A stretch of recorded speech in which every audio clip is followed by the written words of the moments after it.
2006 y 2010, más de 25,000 niños y niñas en México de entre 13 y 17 años de edad dejaron las canicas y las muñecas para empuñar fusiles, pistolas e incluso armas de alto poder y abandonaron la escuela para ingresar a las filas del crimen organizado. Como parte de las escalofriantes cifras de esta batalla, destacan los más de 1,200 menores de edad muertos vinculados directamente a las bandas delincuenciales y los 5,600 jóvenes que se encuentran recluidos en los centros correccionales purgando sentencias por sus ligas al narcotráfico. De este otro ejercicio de menores de edad dentro de la criminalidad se suma a los más de 7 millones de ninis jóvenes que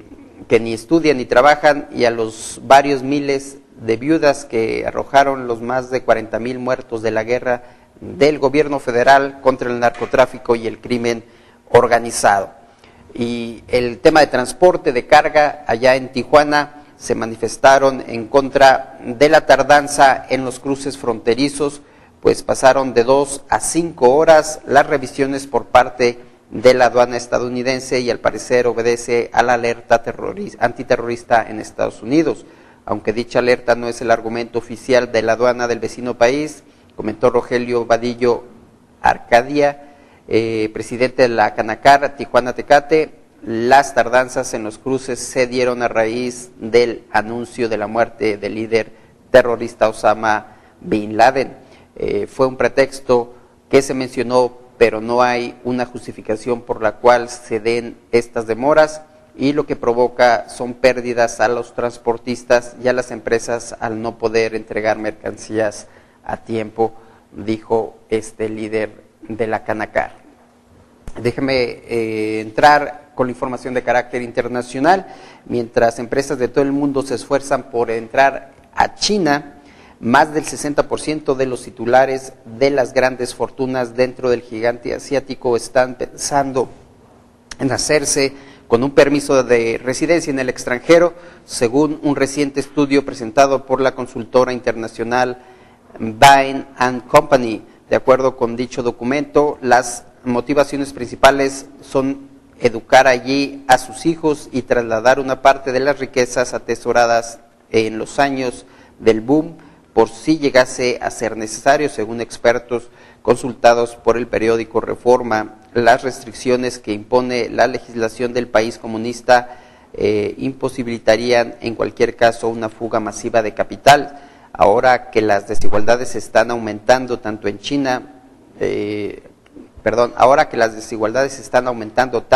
en China, surgirán grandes problemas muy difíciles de afrontar.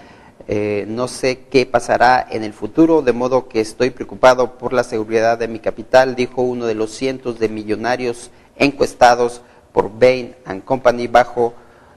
cláusula de anonimato. Y déjenme decirles que allá en Washington, en un escándalo que sacude no solamente la política francesa, sino al Fondo Monetario Internacional, el director gerente de esta institución y potencial candidato presidencial francés, Dominique Strauss-Kahn, estaba ayer bajo custodia policial en Nueva York tras ser acusado de intento de violación, acto sexual ilícito y detención ilegal. Según sus abogados, el alto funcionario internacional se decretará no culpable de los cargos al comparecer ante un juez en una audiencia preliminar, algo que se esperaba ocurrió ayer. Por lo pronto, Strauss-Kahn fue identificado por la empleada del hotel que lo acusa de agresión sexual. La mujer de 32 años apuntó al francés en una rueda de reconocimiento en una comisaría de Manhattan, informó el diario New York Daily News. No se sabe si se le concederá la liberación bajo fianza, dado que fue detenido a bordo de un avión minutos antes de despegar hacia París. Y allá en Tokio, los residentes de 2 localidades en las zonas de evacuación ampliadas el mes pasado por Japón comenzaron a abandonar hoy sus hogares para instalarse en lugares menos expuestos a la radiación provenientes de la central nuclear de Fukushima.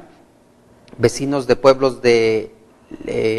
Itate y Kawamata, provincias de Fukushima, a unos 40 kilómetros de la inestable central nuclear, comenzaron a abandonar en sus coches y cargados de pertenencias sus casas, tal y como pidió el gobierno el pasado 11 de abril, al aumentar el área de riesgo más allá de los 30 kilómetros de la planta, según informó la televisión pública NHK. De los 7.700 residentes que deben abandonar la zona antes de fin de mes, los primeros en partir fueron familias con hijos pequeños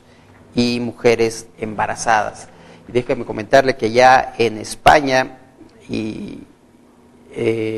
decenas de miles de estudiantes, grupos sociales y españoles desempleados se manifestaron el domingo en más de 50 ciudades para protestar contra las medidas de austeridad del gobierno y el papel que los bancos y los partidos políticos han tenido en la crisis financiera. Los eventos fueron organizados por dos grupos de activistas bajo el lema de "No somos mercancía en manos de políticos y banqueros".